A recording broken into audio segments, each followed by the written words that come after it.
Bonjour tout le monde. On va faire le numéro 15 de la page 65. Donc, je vais le lire avec vous en premier. L'aire d'un rectangle est égale à l'aire d'un triangle à laquelle on additionne 6. Le triangle a une base mesurant 2x et une hauteur de 2x plus 8 cm. Alors, présentement, ce que je sais, c'est la chose suivante. On me parlait de l'aire du rectangle qui était égale à l'aire du triangle plus 6. Je suis allée revoir avec toi si j'ai bien raison. L'aire du rectangle est égale à l'aire du triangle à laquelle on additionne 6. OK, ça c'est parfait, c'est réglé. Alors, juste ici à côté, on va aller trouver l'expression qui va représenter l'aire de notre triangle. Pourquoi je prends l'aire du triangle? Parce que dans le problème, on me donne la valeur algébrique de sa hauteur, puis on me donne aussi la valeur algébrique de sa base. Donc, je suis capable d'aller représenter l'expression qui va représenter l'aire de mon triangle, avec la formule de l'aire d'un triangle, base fois hauteur, divisé par 2. Donc, l'aire de mon triangle va correspondre à ma base, 2x, fois ma hauteur, qui se trouve à être 2x, plus 8.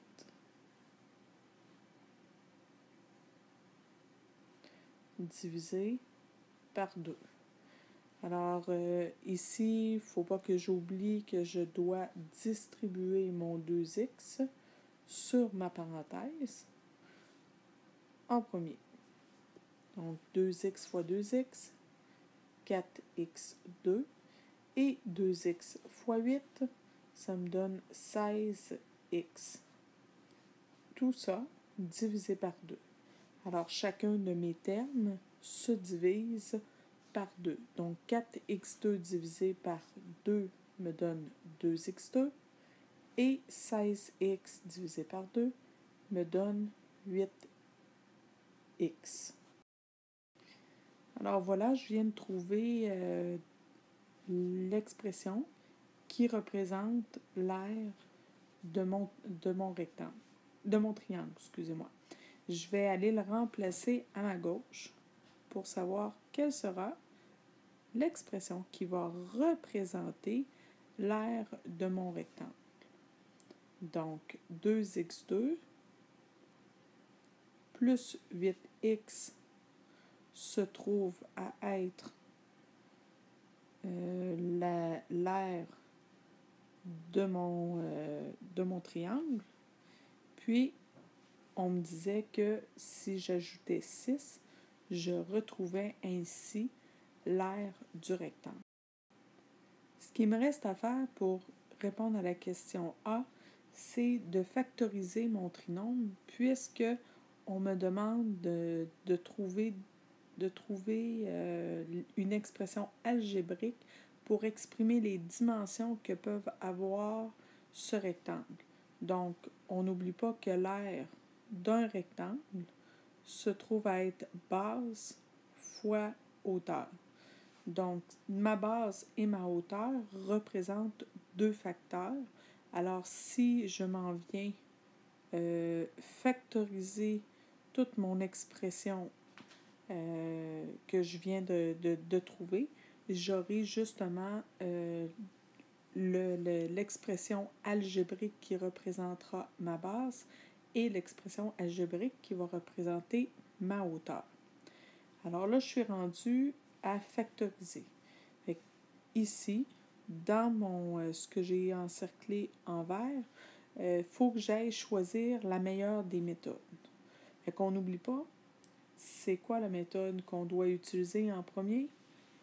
Et oui, c'est la mise en évidence simple, puis ici, je suis capable de la faire, ma mise en évidence simple.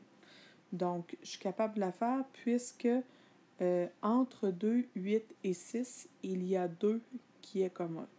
Donc, je vais sortir mon 2. Il va me rester x2 plus 4x plus 3. Et là, ce que je devrais faire, c'est aller factoriser ce qu'il y a à l'intérieur de mes parenthèses. Et quand je vais factoriser ce qu'il y a à l'intérieur de mes parenthèses, je me retrouve encore une fois avec un trinôme. Donc, il faut que je pense à T1, T2 ou TCP. TCP, je vais l'éliminer tout de suite. Je n'ai pas de carré parfait pour le troisième terme. Donc, j'oublie ça.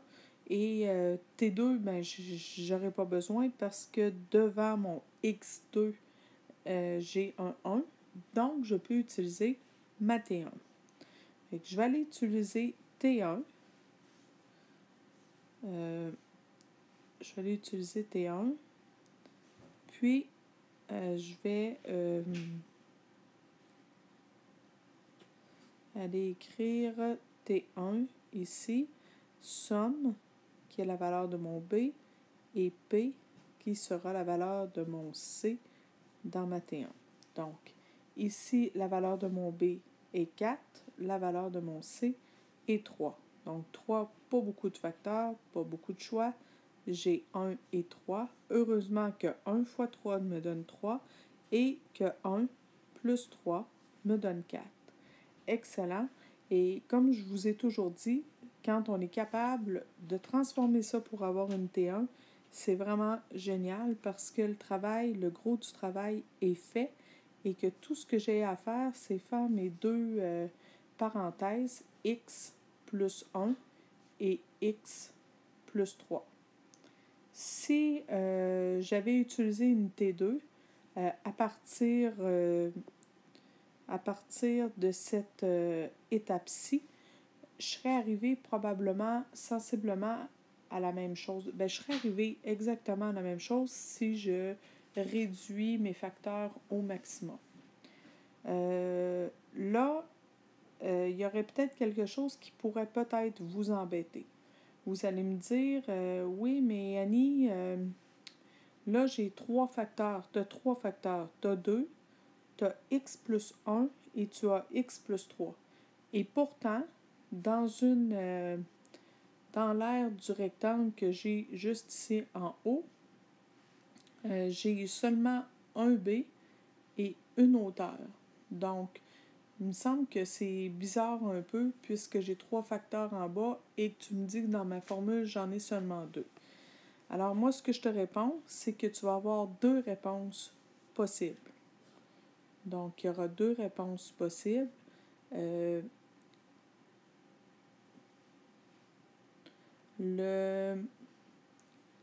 La première réponse possible, c'est que l'aire de mon rectangle pourra être 2x plus 1 fois x plus 3.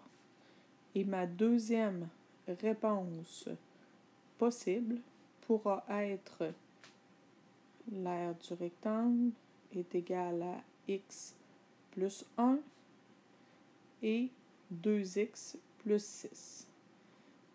Je ne sais pas si tu comprends ce que je viens de faire. Ce que je viens de faire, c'est que dans mon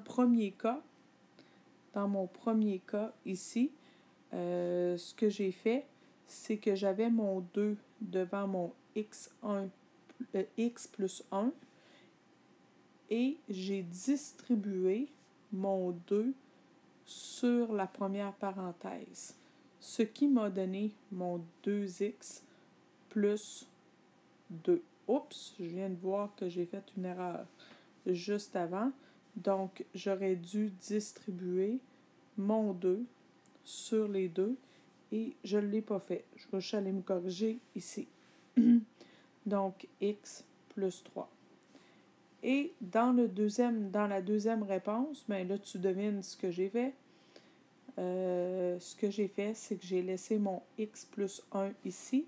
J'ai seulement changé le 2 finalement de place et je l'ai placé avec le x plus 3, la parenthèse x plus 3, et je l'ai distribué, ce qui m'a donné mon x plus 1 et mon 2x plus 6. Donc, voici les deux expressions qui peuvent représenter les dimensions de mes rectangles. Donc, mes rectangles peuvent avoir 2x plus 2 par x plus 3 ou x plus 1 par 2x plus 6. Alors là, je vais aller voir, mais je crois qu'on a bien répondu à la question A. Donc, la question A me dit trouver une expression algébrique pour exprimer les dimensions que peut avoir ce rectangle. Excellent, c'est fait. Le numéro B, lui, maintenant. On me dit, si l'aire du rectangle est de 160 unités carrées. OK, là, on me donne quelque chose d'intéressant. On me donne de l'information sur l'aire du rectangle, ce que je n'avais pas jusqu'à présent. Bon, qu'est-ce qu'on veut que je fasse avec ça? Mais ce qu'on me demande, c'est quelle est la valeur de ces côtés. Je veux connaître les valeurs numériques. Donc, quand je vois valeur, là, ça veut dire valeur numérique. Je veux connaître la valeur numérique de mes côtés, donc de ma base et de ma hauteur.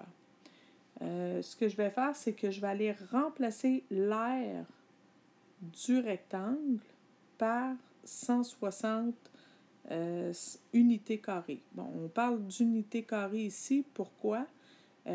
Juste tout simplement parce que on parle d'unité carrée tout simplement parce que dans le fond, ce qu'on veut, c'est, c'est qu'on n'a pas d'unité, on n'a pas dit centimètres, on n'a pas dit mètres carrés, etc. Donc, c'est seulement pour remplacer une sorte d'unité. Alors, on me disait que j'avais 160 unités carrées qui représentaient l'aire du rectangle. Ce que je vais faire, c'est que je vais aller remplacer mon 160 dans cette équation-là. Je vais aller la retranscrire ici un petit peu plus bas pour qu'on puisse continuer notre calcul. L'aire du rectangle est égale à 2x2 plus 8x plus 6.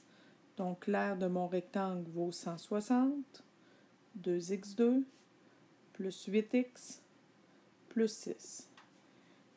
J'espère que tu prends conscience que présentement, avec l'expression qu'on a juste ici, là, on est en mesure de pouvoir retrouver les dimensions parce qu'on a une expression algébrique dans laquelle il y a une seule inconnue. Donc, si on veut la résoudre, c'est possible. Fait que là, il faut que tu te souviennes de ta méthode de résolution qui dit, OK, si je veux résoudre, je dois tout d'abord mettre mon équation égale à 0. Donc, je vais aller faire 160 de chaque côté. Donc, 0 est égal à 2x2 plus 8x moins 154. Maintenant, ce qui me reste à faire, c'est de factoriser pour trouver les valeurs de mes x, puisque j'ai une expression dans laquelle j'ai uniquement une seule variable, une seule inconnue. Donc, ça me permet d'aller retrouver sa valeur. Alors, ici, on n'oublie pas notre réflexe de départ, toujours valider si on est en mesure de faire une mise en évidence simple, et c'est le cas. Donc, je mets mon 2 en évidence, il me reste x2 plus 4x moins 77. Puisque j'ai mis un 2 en évidence, mais j'ai un 1 devant mon x2, ce qui va me permettre d'aller utiliser ma technique 1, qui est une technique qui utilise des trinômes. Donc, j'ai bien 3 nombres et un a qui est égal à 1. Donc, mon a, c'est le coefficient qui se trouve devant mon x2. Excellent, c'est ce que j'ai. Donc, ma somme doit être égale à B et ma somme vaut 4. Mon produit, quant à lui, doit être égal à C et mon produit, présentement, il vaut moins 77. Je peux énumérer tous mes facteurs ou celui dont j'ai besoin. Donc ici, moi, je sais que 7 fois 11 me donne 77, mais puisque je veux avoir moins 77, je devrais mettre un des deux négatif. Comment je fais pour le choisir? Bien, je m'en viens voir de l'autre côté. Il faut absolument que mon 4 soit positif. Alors, je n'ai pas le choix. Il va falloir que ce soit moins 7 plus 11 pour que le plus grand nombre soit positif pour avoir une valeur positive dans ma somme. Donc, moins et moins 7 fois 11 me donne bien moins 77. Comme je dis toujours, la beauté de l'affaire quand on fait une T1, c'est que ça nous donne deux parenthèses faciles à trouver. On n'a pas besoin de faire de mise en évidence double comme dans une T2. Donc, je fais x moins 7, c'est la première valeur, et x plus 11. Et là, j'ai mes deux facteurs qui vont me permettre d'aller retrouver les valeurs que x peuvent prendre. Donc, mon x, je prends chacun de mes facteurs dans lequel j'ai une variable, je le mets égal à 0 et j'isole. Donc, mon x pourrait valoir 7 ou mon x pourrait valoir moins 11. Et là, il faut toujours que je me souvienne, je me rappelle, le x représente quoi? Donc, je m'en viens voir en haut dans mon dessin de départ. Et là, je m'aperçois que mon x représente des mesures de côté. Donc, si ce sont des mesures de côté, ça va être difficile d'avoir un côté négatif. Donc, ce qui veut dire que je dois retenir x est égal à 7 et je dois rejeter x est égal à moins 7. Donc, je vais marquer ici à côté à rejeter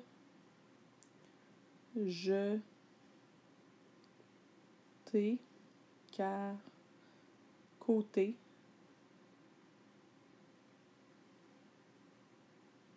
ne peut être négatif. Donc, voilà, on a une partie de fait, mais ce qu'on nous demandait vraiment dans la question, c'était de retrouver les dimensions, quelle est la valeur de ces côtés, donc du rectangle. Donc, on s'en vient voir ici en bas. On va rapetisser un peu parce que c'est un peu gros. On se rappelle que notre rectangle, j'avais deux réponses possibles. OK? Donc, mes deux réponses possibles étaient juste ici. Juste ici. Donc, ma première réponse possible, si mon x vaut 7, ben, mon rectangle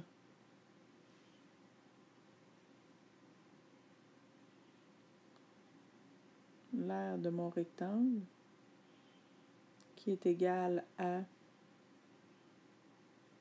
2x plus 2. Je commence à manquer de mine dans mon crayon. Je m'excuse, j'ai un peu de misère. Donc, 2 fois 7 plus 2 et 7 plus 3. Alors, 2 fois 7, 14, plus 2, 16. 16 par 10. Donc, les dimensions de mon rectangle sont de 16 par 10 pour le premier. C'est ce que ça veut dire. Et pour le deuxième, on va aller juste tasser un petit peu comme ça ici.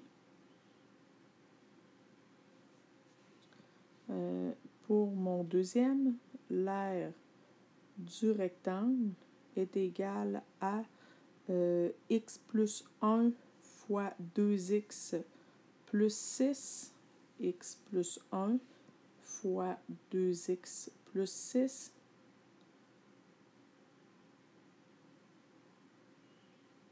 plus 6, et mon x, on se rappelle qu'il représente 7, donc 7 plus 1, et 2 fois 7 plus 6. Donc 8 par 2 fois 7, 14, plus 6 par 20. Donc si on se fait une belle réponse finale, on va écrire la chose suivante. On va s'écrire réponse, le rectangle peut avoir les dimensions suivantes.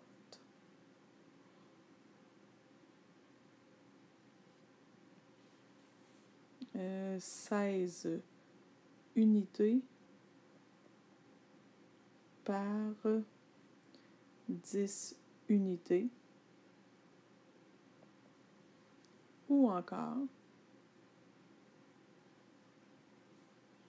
8 unités par 20 unités. Alors voilà, c'est tout. Donc, j'espère que ça vous a aidé.